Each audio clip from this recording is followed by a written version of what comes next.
I heard the first clang, that unmistakable sound of something heavy crashing to the ground, sharp and piercing, like someone had just dropped a pile of iron from up high.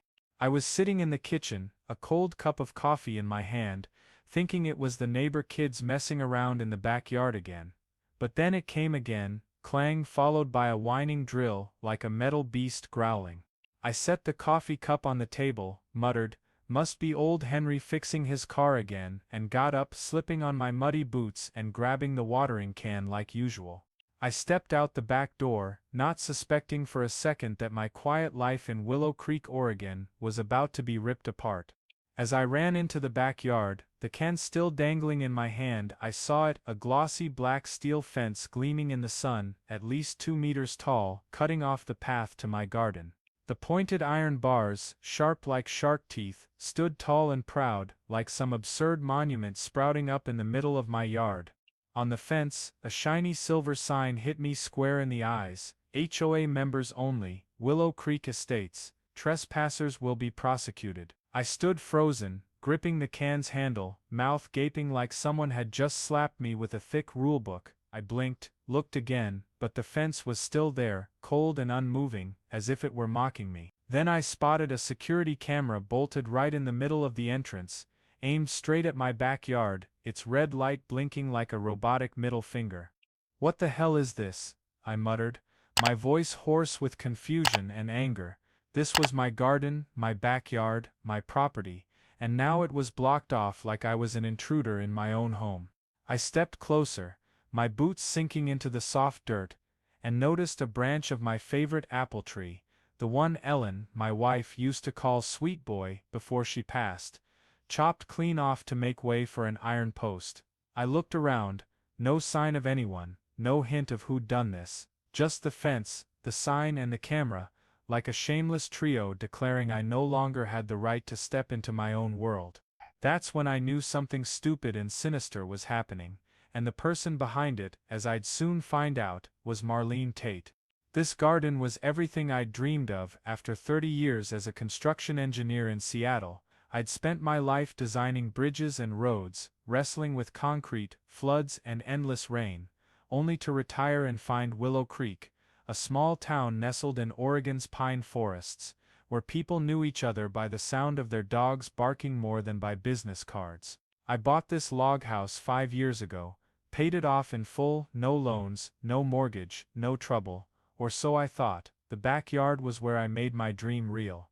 A wide garden with apple trees, tomato beds, and a patch of wildflowers to honor Ellen. The main path from the backyard led through a little tree-shaded lane, flanked by lavender bushes I'd planted for her taste. At the end was a wooden bench I'd built myself, a bit crooked since I'm no carpenter, but sturdy enough to sit on for hours with a coffee mug, watching sunlight filter through the leaves and pruning tomatoes that kept growing out of line. Every morning, I'd go out there, breathe the clean air, listen to the sparrows chirping, and feel like everything in the world was right. I didn't need much, just the garden, the watering can, and the quiet I'd traded my career for. The deed was tucked neatly in a drawer, fully signed, and I was damn sure everything within the old fence line was mine. This was where I planned to live out my days, with muddy boots and a few plants to tend. But now, standing before this black steel fence, I felt like someone had snatched my dream and locked it behind a gate I didn't have the key to.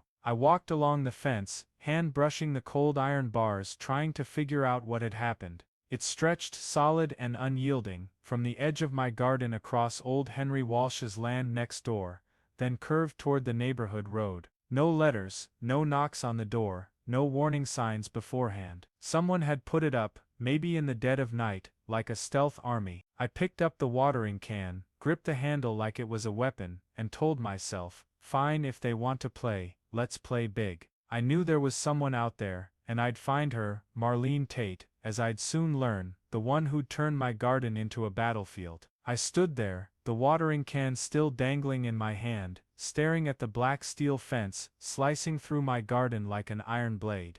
The camera blinked its red light like it was mocking me, and the HOA Members Only sign sat there brazen as a dare. Before I could gather my thoughts, I heard gravel crunching under someone's feet. I turned, and there she was, Marlene Tate, as I'd soon know, walking up from the little neighborhood road, her stride stiff like she was marching in a city council parade. She wore a starched pale blue shirt, wedge sandals too ambitious for a gravel path, and clutched a clipboard like it was her personal Bible. Her face had a sourness that could curdle milk with one glance. Before I could speak, Marlene flashed a tight-lipped smile, like she was afraid to show her teeth, then waved at the fence like she was unveiling a grand prize on a game show. "Hello there," she said, her voice dripping with fake sweetness like cheap syrup. "We've just installed a security fence around this area. For Willow Creek Estates residents only, you understand, safety reasons." She emphasized safety like she was announcing a town-wide bake sale. I blinked, trying to process the twisted logic she'd just thrown at me. "This area?" I repeated, my voice rough with disbelief. "This is my garden, my house, my property. What the hell are you talking about?" Marlene tilted her head, smirking like I'd said something naive and amusing. "Oh, technically," she began, her tone like a teacher correcting a spelling mistake, "this strip of land with the entrance is now under Willow Creek Estates HOA management. You must have missed the notices we sent out." She tapped her clipboard, holding it up like a shield, and added, "Safety first, right?" I felt my blood pressure spike, a tremor running behind my eyes. "Notices?" I growled.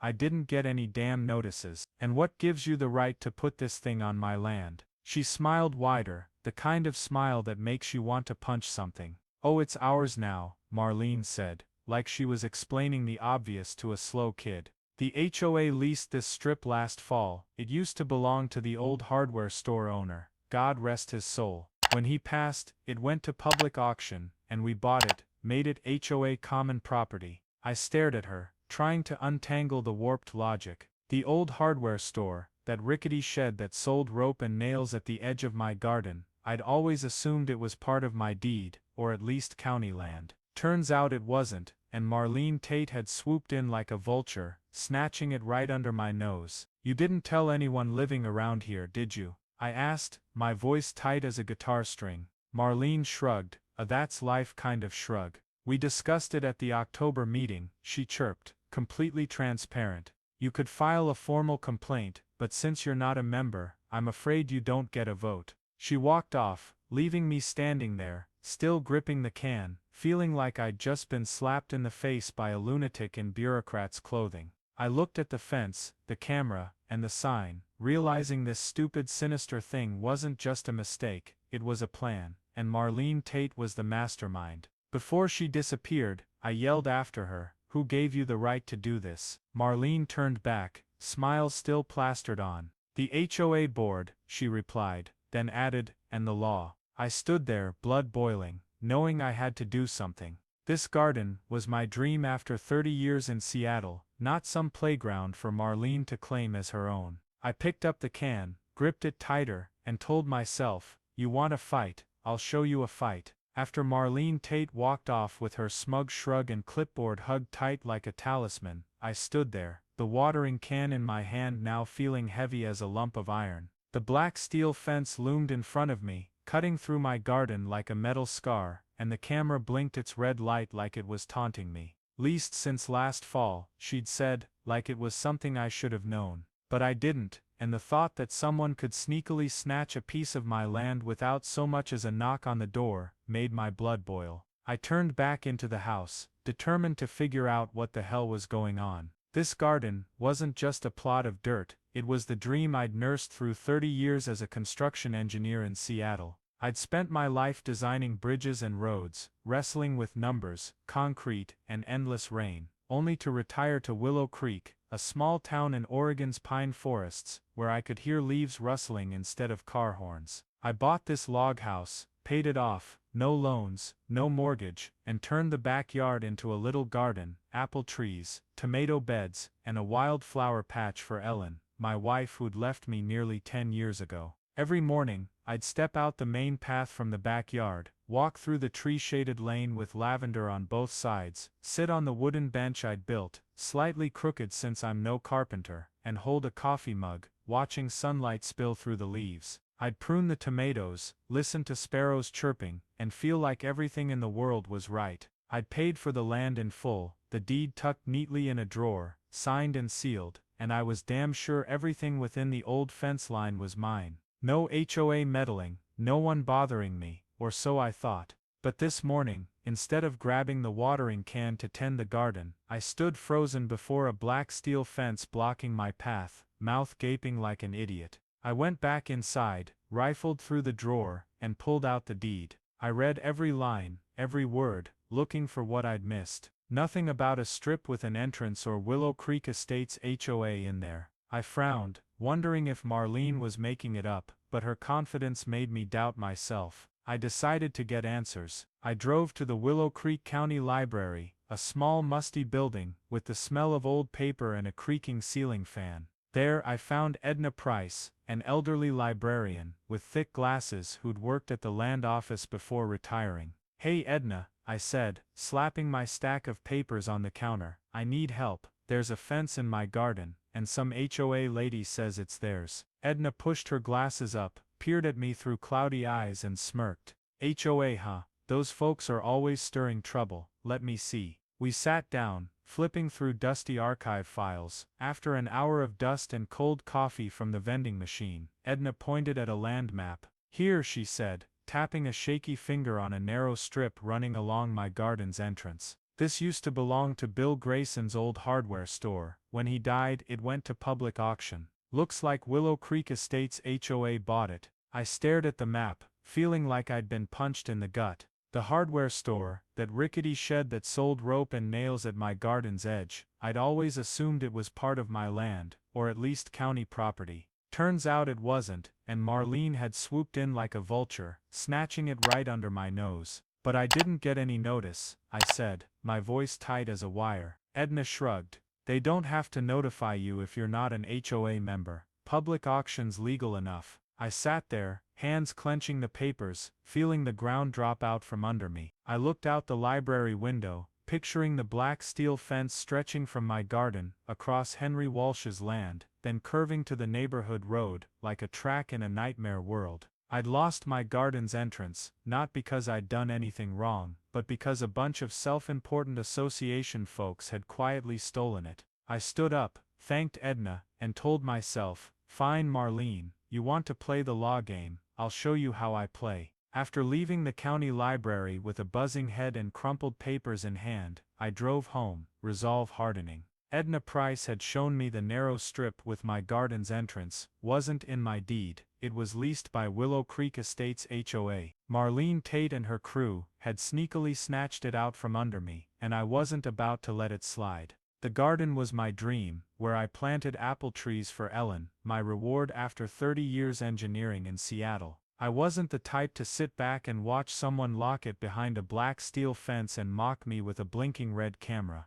I walked inside, tossed the papers on the kitchen table, and rummaged through the backyard shed. I found an old pair of bolt cutters, the kind I'd used to fix bridge railings back in the day, and hefted them, feeling like a warrior gearing up for battle. "If Marlene wants to play the law game," I muttered, "I'll show her I can play too." I headed to the backyard, the watering can left on the porch, and marched straight to the fence. The iron bars were cold under my hand, the HOA Members Only sign brazen as a challenge. I set the cutters on the chain locking the gate, the small gate wedged in the fence that Marlene figured would keep me out forever, and squeezed hard. A snap rang out as the first link broke, and a surge of adrenaline hit me. I was Jack Hensley, not someone to be trampled. But before I could cut the second link, I heard gravel crunching behind me. I turned, and there was Marlene Tate, not alone this time. Beside her was a burly security guard in a polo shirt with the HOA logo, holding a walkie-talkie like he was on a special mission. Marlene clutched her clipboard, face flushed with anger but still forcing that tight smile. "What are you doing?" she shrieked, her voice shrill as an alarm. "This is HOA property, you have no right to touch it." I smirked, holding up the cutters. "Your property? This is my garden, and I'm not letting you lock me out of it." She didn't answer right away, turning to the guard. "Call the police," she ordered, her voice cold as steel. I stood there, cutters in hand, feeling like a caught thief, but not backing down. 10 minutes later, a patrol car rolled up the little road, and Deputy Roy Miller stepped out, his sheriff's hat slightly crooked, looking tired like he'd rather be fishing than dealing with this. "Hey Jack," Roy said, nodding at me. We'd met at the town diner a few times. What's going on? I pointed at the fence. She put this thing up to block my garden, Roy. I just want my entrance back. Marlene jumped in, waving her clipboard like a shield. He's vandalizing HOA property, she yelled. This strip is ours, and he has no right to touch it. Roy sighed, asking for papers. I handed him my stack from Edna, while Marlene pulled a sheaf from her bag, smug like she'd drawn an ace. Roy flipped through them, scratching his head. Jack, he said, voice low, I'm afraid she's right. This strip with the gate is leased by the HOA. You own the garden, but not the entrance. I stared at him, feeling like I'd been gut-punched. But this is my home, I protested. Roy shrugged, apologetic. I know, but the law's the law. Marlene stood there, her smile widening triumphant, like she'd won a chess match. She motioned the guard to hang a new sign on the fence. No trespassing, $1,000 fine. I gripped the cutters, wanting to hurl them at the blinking camera, but held back. Roy patted my shoulder. Don't do anything stupid, Jack. Find another way. He drove off, leaving me standing there, hands empty, feeling like a loser in my own yard. Marlene walked away, her steps light like she'd won a war, while I stared at the fence, knowing I'd just failed miserably. But in my head a thought sparked. This isn't over, Marlene. I'll find a way. After Deputy Roy Miller drove off, and Marlene Tate left with her victorious smirk, I stood there, the bolt cutters in my hand, now feeling useless as a child's toy. The black steel fence loomed over my garden, the no trespassing, $1,000 fine sign dangling like a warning, and the camera blinked its red light like it was laughing in my face. I'd tried cutting the gate's lock to reclaim my entrance, the entrance to the garden I'd tended for 5 years, where I planted apple trees for Ellen, but the law, as Roy put it, sided with Marlene and Willow Creek Estates HOA. I trudged back inside, tossed the cutters onto the shed floor, and sank into a kitchen chair, hands cradling my head. The law's the law, Roy had said, but this damn law was locking me out of my own dream. I couldn't accept it. 30 years engineering in Seattle taught me one thing: when a bridge collapses, you don't stand there whining, you figure out how to rebuild it. I got up, brewed a fresh coffee, and started thinking. Marlene said the strip with the entrance was HOA property, but the fence didn't just sit on that strip, it stretched, running along my garden's edge, across Henry Walsh's land next door, and curving toward the neighborhood road. I frowned, wondering if she really owned everything she claimed. I went back to the yard, stood before the fence, and studied it closer. The iron bars gleamed black in the sun, but at the far corner, near my old fence line, I spotted another small sign, almost hidden by grass: land for sale. Contact Dunn Realty. I blinked, feeling like I'd found a life raft in a flood. Land for sale, I muttered, stepping closer. The sign was tiny, faded, probably there for a while, but it wasn't on the strip Marlene bragged about. It was right beside it, where the fence's last iron post was driven in. I hurried inside, dug through my pockets for my phone, and dialed the number on the sign. A woman's voice answered after 3 rings, sleepy but professional. Dunn Realty, Clara Dunn speaking. Who's this? I cleared my throat. Hi, I'm Jack Hensley. I saw a for sale sign near my place in Willow Creek. What's it about? Clara chuckled over the line. Oh, that patch. A narrow strip next to the estates. Old lady in Idaho owned it, inherited from her husband, doesn't care. You want it? I sat down, heart pounding. Does it tie to the HOA fence? I asked, keeping my voice steady. Clara hesitated. Fence? You mean that ugly new thing? Not sure, but this land borders it. Why so interested? I didn't answer right away, asking instead, how much? She threw out a number, less than a used car, and I knew I'd found a crack. Hold it for me, I said. I'll come see you now. Clara laughed. Fine, but hurry, I don't like waiting. I drove to Dunn Realty, a cluttered little office in downtown Willow Creek, full of papers and the smell of burnt coffee. Clara Dunn was a middle-aged woman with dyed blonde hair, eyes sharp as razors, but a tone like she was hawking street goods. Here, she said, shoving a stack of papers at me. This land's a narrow strip nobody cares about, but it's got part of that HOA fence gate on it. The Idaho lady doesn't know, and I don't care. I looked at the map she handed me. and just as I suspected, Marlene's fence didn't just sit on the HOA lease strip, one gate section, and the last iron post were on this land, the land for sale. I smiled. The first time since that damn fence went up. I'll take it, I said, and Clara raised an eyebrow. Sure, it's just weeds and squirrels. I nodded, signed the papers, and handed her a check. As I left the office, the original gate key, one Marlene didn't know existed, in my hand, I felt a fresh surge of adrenaline. I drove home, sat on the porch with my coffee, watching the fence loom in the dusk. It was still arrogant, still cold, but now I had a plan. Marlene, I muttered, sipping my coffee, you're about to taste defeat. After leaving Dunn Realty, with the original gate key in hand, and freshly signed land papers in my pocket,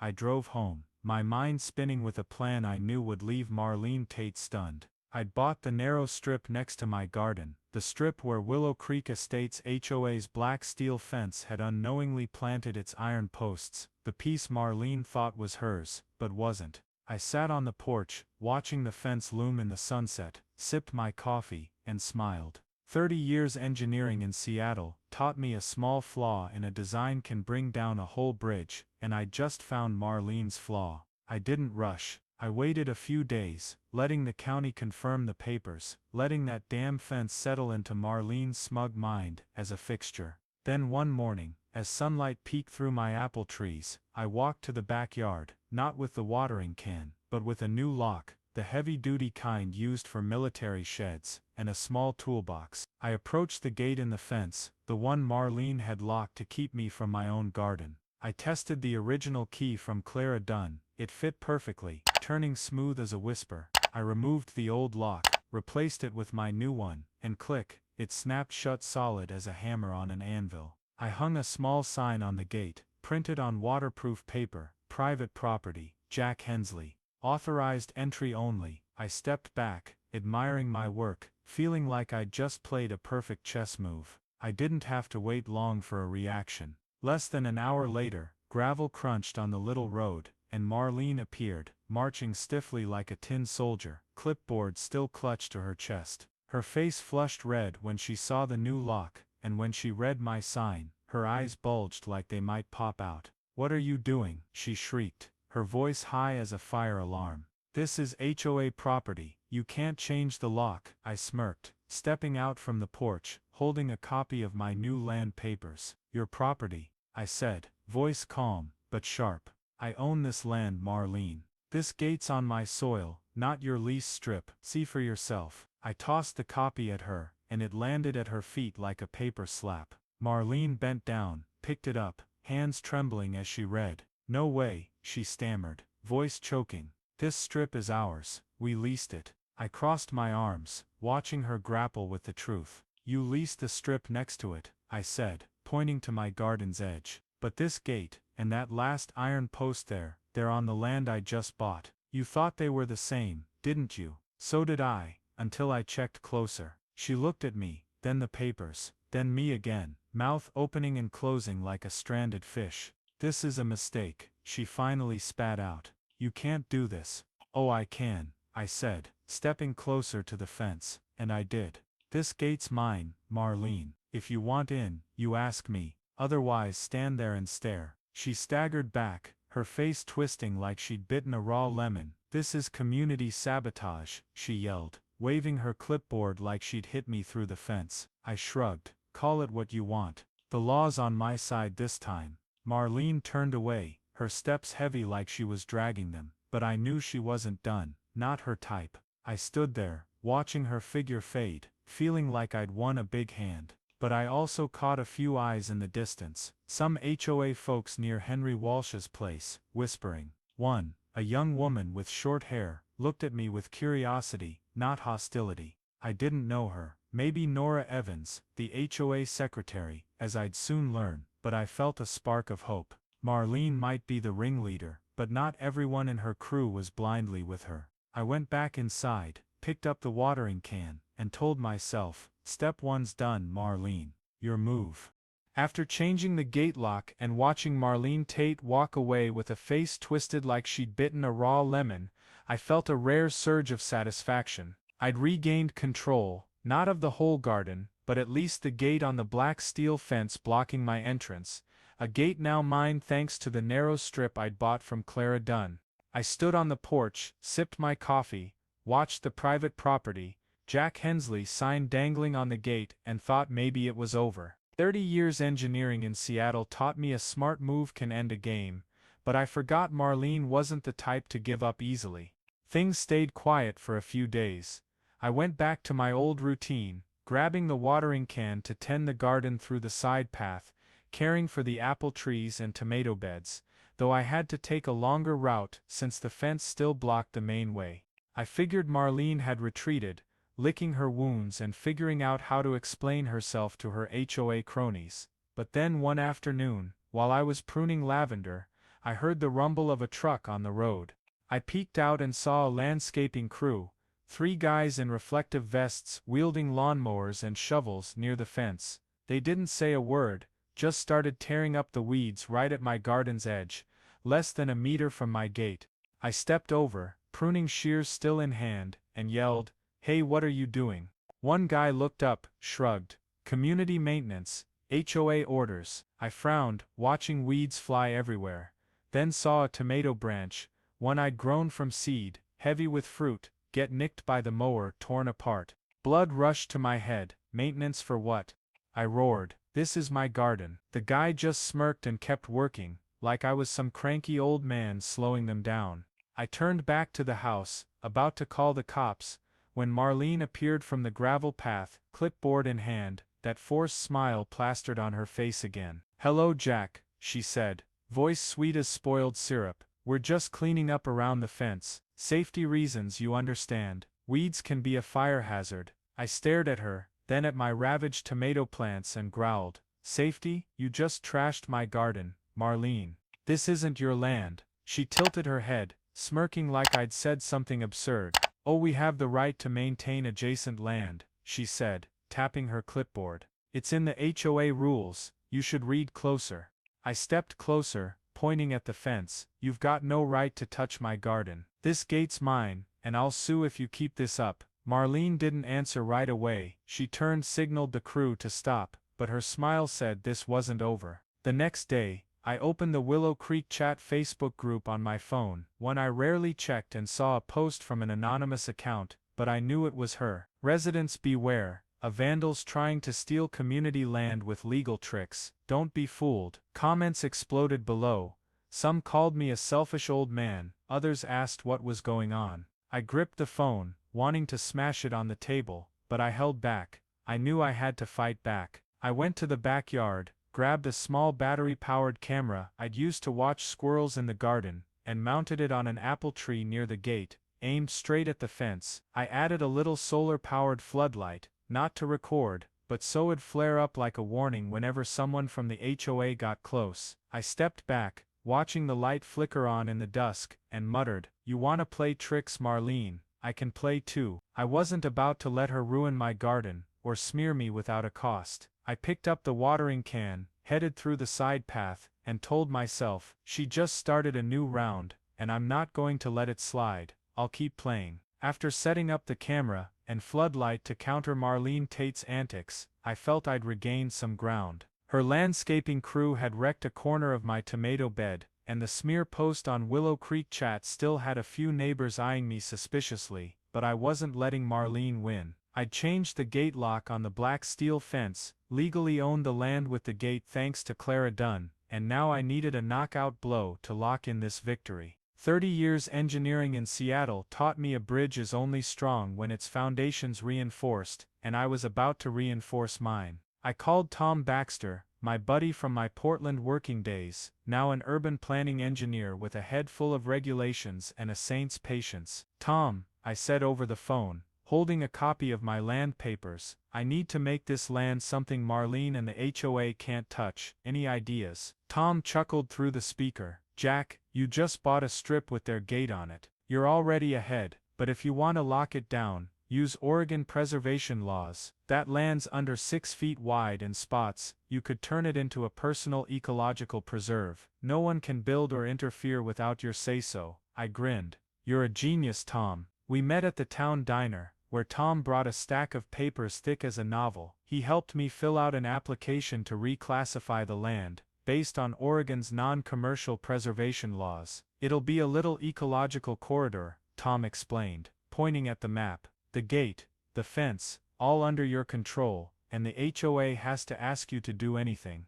I signed the forms, paid the filing fee from savings, and sent it to the county. 2 weeks later, I got a confirmation letter. My land was now the Jack Hensley Personal Ecological Preserve, with an official county sign. I hung it on the gate, right under my private property, and stepped back, feeling like I'd just built an unbreakable bridge. The HOA's reaction hit like a storm. Marlene called an emergency meeting, and I heard through Henry Walsh, retired lawyer next door, that she was trying to rally against me. But I wasn't worried. I had the law on my side, and Marlene couldn't change that. Then one afternoon, Nora Evans, the short-haired young woman I'd seen watching me from afar, showed up at my door. She wore a thin jacket, held a box of oatmeal cookies, and looked like she'd just escaped a fight. "Hi, Mr. Hensley," she said, voice shaky. "I'm the HOA secretary. I want to talk." I invited her in, poured 2 coffees, and sat at the kitchen table.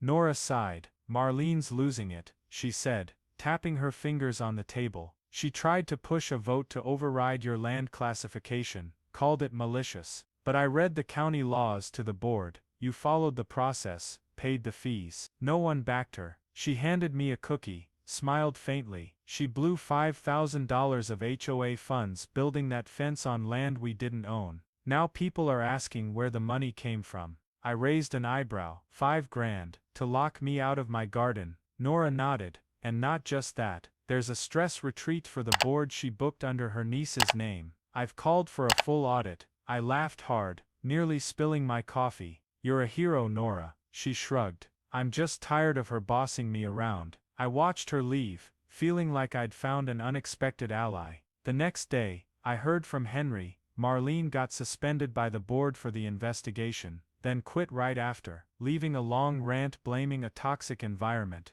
I burned it in the fireplace, didn't bother reading. I stood on the porch, looking at the gate that was now mine, the floodlight flickering on in the dusk. Marlene was done, not just because I had the law, but because she dug her own grave. I picked up the watering can and told myself, she wanted a fight, but I won. Time to take my garden back. After Marlene Tate resigned and Willow Creek Estates HOA fell into chaos over the audit, I stood on the porch, staring at the black steel gate that was now mine, not just from the land I'd bought from Clara Dunn, but from the preservation law Tom Baxter helped me wield. The fence still stood tall, but it wasn't Marlene's symbol of arrogance anymore. It was my victory, a bridge I'd rebuilt after she tried to collapse my dream. I'd reclaimed the garden, not to lock it up like she had, but to open it my way. 30 years engineering in Seattle taught me a good structure isn't just durable, it's useful to people. I decided not to keep the gate locked forever. I took off the heavy-duty lock I'd put on, the military shed kind, and swapped it for a lighter, easier one. I printed a stack of little tickets, saying Garden Entry Pass, authorized by Jack Hensley, and left them in a small wooden box I'd made,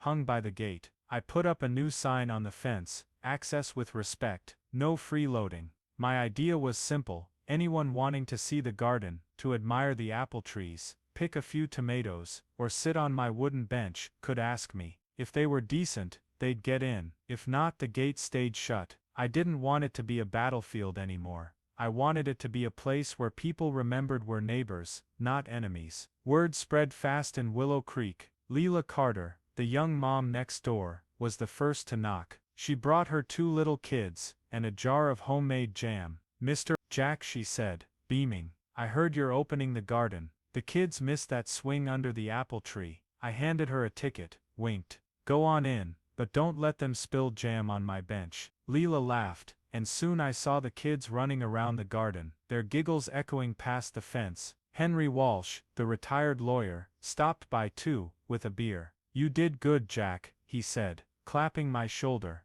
"That Marlene needed a lesson." I gave him a ticket, and he sat on the bench, sipping, watching the kids play. I threw a little garden party, not fancy, just an afternoon, with a few wooden tables, cookies from Nora Evans, and a jug of lemonade I'd made. I invited the local paper, not to brag, but to show the garden wasn't the vandal's land. Marlene had smeared it as a young reporter snapped a photo of me by the gate, and I grinned, holding the watering can like a goofy prop. The story ran the next day. Man turns HOA fence into symbol of reconciliation. I shrugged reading it, sounded sappy, but it wasn't wrong. Neighbors started dropping by more, bringing seeds, thanks and tales of how Marlene had driven them nuts with petty rules. Then one afternoon, while I was watering lavender, I saw a figure by the gate. I looked up, and it was Marlene Tate. No clipboard, no forced smile, just a woman in a gray sweater, eyes tired. She stood there, peering at the garden, through the fence, silent.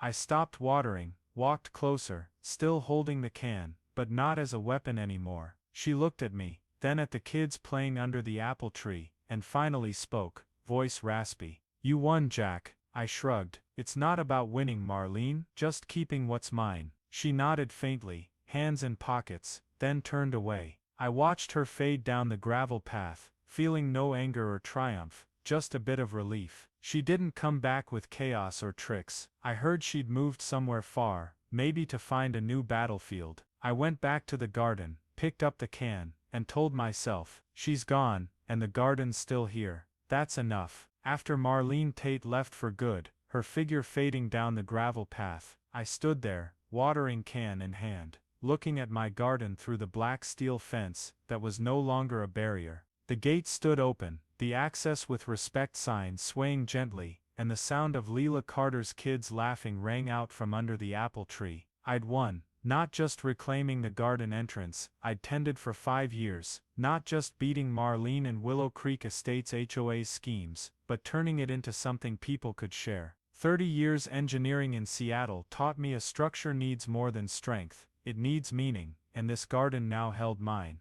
Things settled into a new kind of peace. I fell back into my old routine. Every morning I'd grab the watering can, step through the now unlocked gate, water the tomato beds and lavender bushes, and watch sunlight filter through the leaves. But I wasn't alone in the garden anymore. Leela brought her kids over to play, Henry Walsh dropped by now and then to sit on the bench with a beer, and Nora Evans, the HOA secretary who'd helped Upple Marlene, sometimes brought cookies, chatting about rewriting the HOA rules to be less ridiculous. I handed out garden passes to anyone who asked, as long as they were nice and didn't trample my plants. A kid named Tim, new to the neighborhood, knocked one day, holding a little plastic bucket. "Mr. Jack, I heard you've got the best garden in town," he said, grinning. I gave him a pass, winked. "Go on in, but don't make a mess." Willow Creek changed after this. The HOA stopped being the looming threat over everyone's heads. Nora and some new members threw a neighborhood fair, not to show off, but to thank those who'd stood up when things got messy. I joined reluctantly, but when they dragged me onto a little stage in the town park, I nearly spilled the lemonade jug. "Jack Hensley," Nora said over the mic, "the man who taught us a fence isn't for dividing, but for reminding us to live kindly together." The crowd clapped. Kids held up sloppy hand-drawn signs, "Thanks Mr. Jack," and "Garden King." I waved, smiled awkwardly, muttering, "You're all overdoing it."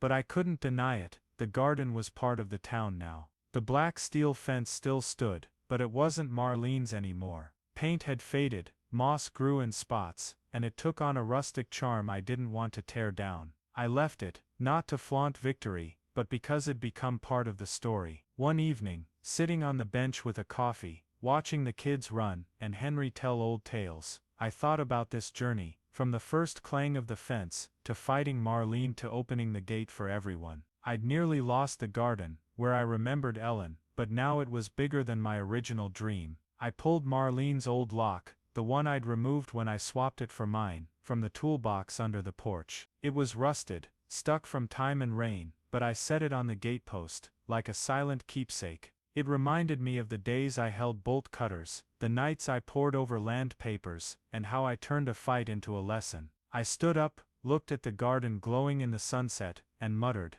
"A fence isn't for locking people out, but for filtering who lacks kindness." That's what I'd learned, and that's what I'd leave behind. A year later, I was still there, can in hand, watering like always. Tim, the kid with the plastic bucket, ran up yelling, "Mr. Jack, you coming to the tree planting fair tomorrow?" I laughed. Wouldn't miss it. He nodded, then darted off, leaving me with the garden that was now home to all of Willow Creek. The fence still stood, the gate stayed open, and I knew this wasn't just my win, it was ours. The story I just rewrote. HOA built a fence around my garden, so I bought the property, with the only gate key, reflects a very real slice of life in the US. Today, the tension between individual rights and collective power, especially in neighborhoods with homeowners associations (HOAs). In America, HOAs are often set up to keep order and property values, but sometimes they overstep, slapping harsh rules on residents, like when Marlene Tate built a fence blocking Jack Hensley's garden without notice. It's like the debates today over personal freedom in the face of tightening community organizations, from paint color rules to bans on yard trees. Jack's fight also taps into a classic American spirit, persistence, leaning on the law, and a belief that everyone has the right to defend their land, literal the garden or figurative personal liberty.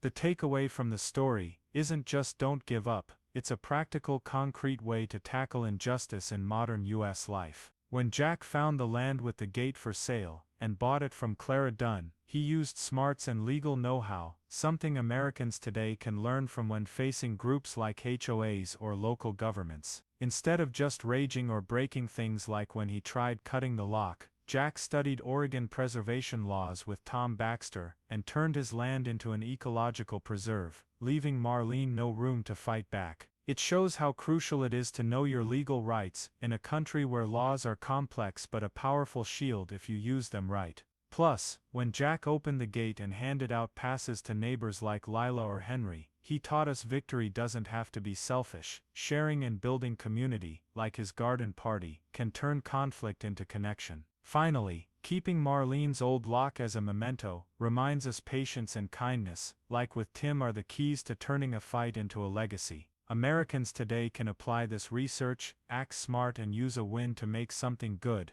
not just settle scores. If you liked the story of how I turned Marlene's fence into a symbol of reconciliation for my garden, subscribe to the channel so you don't miss the next exciting journey. Thanks for joining me through Willow Creek, and see you in the next video.